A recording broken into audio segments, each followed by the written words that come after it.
China has blocked the proposal moved by the United States and to co-designate Pakistan-based Lashkar-e-Taiba terrorist Sajid Mir as a global terrorist. Now, India termed the move by China to block this bid as petty geopolitical interests. It's pertinent to know that this is not the first time that China has blocked proposals to blacklist terrorists. Remember, in September last year, it was learned that China had put a hold on the proposal to designate Sajid Mir at the United Nations. Once again, a similar move made by Beijing as well. They've now blocked this proposal and tried to shield terrorists that clearly find harbour safe haven in Pakistan.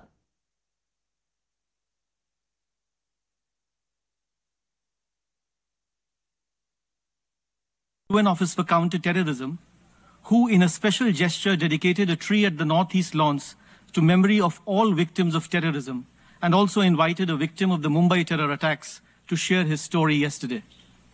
But regretfully, justice still continues to elude the victims of the Mumbai terror attacks. I'd like you all to listen to this particular sound file in the presentation, even as the terror attacks were unfolding. तो जो जहाँ पे आपको movement नजर आती है, बंदा की छत पे चल रहा है, कोई आ रहा है जा रहा है, उसको फायर ठोको, उसे नहीं पता यहाँ पे क्या हो रहा है।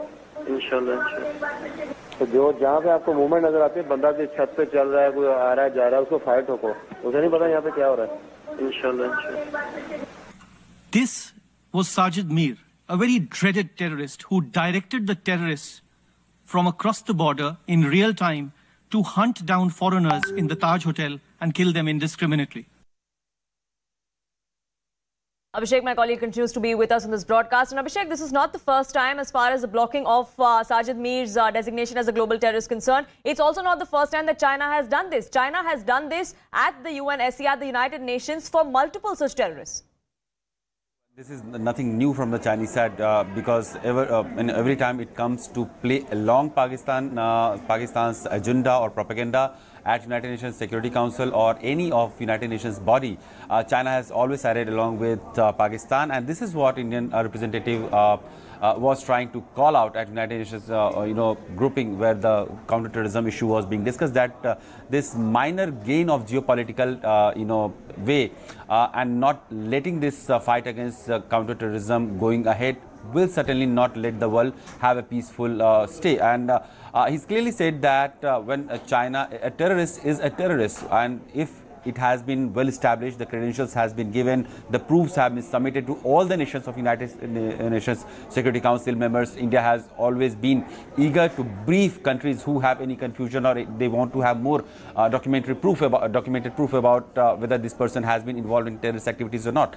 In fact, there are cases pending against Sajid Mir in Pakistan also. But despite all this, despite Sajid Mir being in the prohibitory list of Indian agencies, despite Sajid Mir being on the FBI's most wanted list, if a proposal comes to the Sanction Committee of United Nations Security Council and then one of the members, China, which also happens to be a veto member, blocks that proposal, that is not how the global fight against terrorism will continue. And we need to call out Chinese actions on this matter. And if China continues to be that, then clearly China is exposing itself by aligning with a country, by aligning with an individual who in fact have been the perpetrators of terrorism across the world. Now, Abhishek, this also comes at a time when we're seeing a call being made as far as the expansion of the United Nations Security Council is concerned as well. The Prime Minister, in his interview to Wall Street Journal before he landed in the United States, also spoke about that. Of course, why China is trying to do such activities and why China has done such activities in the past also, while not letting Masood Azhar being listed or other terrorists also being not listed, after much cajoling and convincing, China agreed to that. There could be two reasons. First is to save the face of Pakistan, which India has exposed at the world stage as an epicenter of terrorism. And another is that, trying to arm twist India diplomatically at the world stage, where China sees India's increasing engagement with West and USA, to which China has been in confrontation for a very long time now because of the security reasons, because of the economic power struggle that these two blocs are having currently. And China sees India, falling into the trap of USA and the West. This is what Chinese perspective is, that India is playing into the hands of USA and other Western nations. An overall quad that India has also been a founder member of, where India, Japan, Australia and USA are. Yes. China has said that these are the games that that the games are of Western countries and USA, and India, they are using India as a pawn, while India has said that it is there for its own independent interest and it doesn't play the pawn of other countries. So clearly there are a lot of geopolitical tension that China is trying to build at this point of time by not letting this established terrorists listed under 1267 of United Nations Security Council Committee's sanction committee. Yes, do stay on with me. Defense expert Colonel Rohit Dev also joining us on this broadcast. So thank you so much for speaking with us here on CNN News 18. You know, one of the things that India's representative at the UN said while hitting out at China over this block is that there perhaps has to be a change in the entire regime as far as this process goes. Do you agree? Oh, yes, most certainly. China cannot have it both ways. And I think the Chinese insistence earlier as well in putting technical holds on terrorists when the FATF was on, and now again with this terrorist Mir, I think they are treading a very fine line. While they may think that they have evolved as a world power, I don't think so that they have any favors left with at least the major world powers today in the country. So they need to come out in the open, and they are already out. They are not only challenging the mandates and the governing rules of the United Nations, they actually, in their exuberance to challenge US, are taking very, very, nefarious steps in trying to promote and secure their own investments in Pakistan and going through such states. So I think it will augur well for a country like China, unless it wants to be slowly and gradually. It will not be sudden. They will be isolated, and I think India is well within its right to actually tell China that, it's not a terrorist which can be differentiated just because you have a vested interest in Pakistan.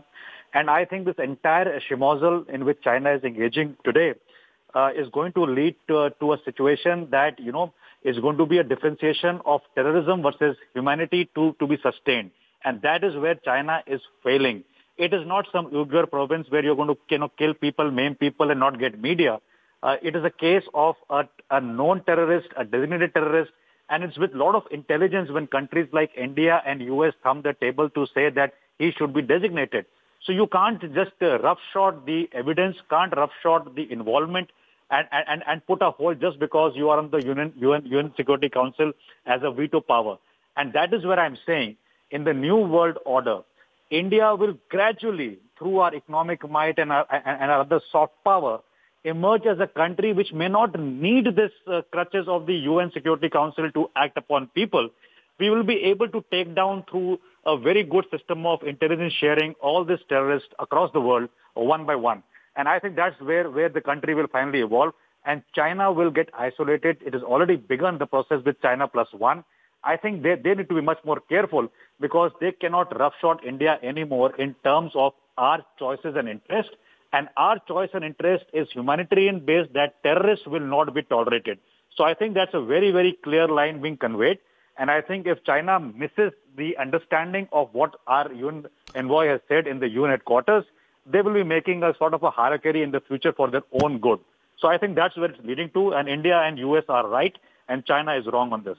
Sure, but Colonel Dev, the writing has been on the wall for a very long time now. This is not the first time that such technical hold has been placed by Beijing on any of the terrorists that we wanted to be designated as a global terrorist. But also neither is the call that is being made for the expansion of the UNSC and the inclusion of India. But considering China has been holding on to this particular move, blocking it every single opportunity they get, how do we move forward from here? See, I think this hold is also going to be temporary. I mean, people don't understand. It happened about 2.5 years back when they put a technical hold on some other terrorist. And I was one of the proponents who said that will take a little time, but the hold will eventually go.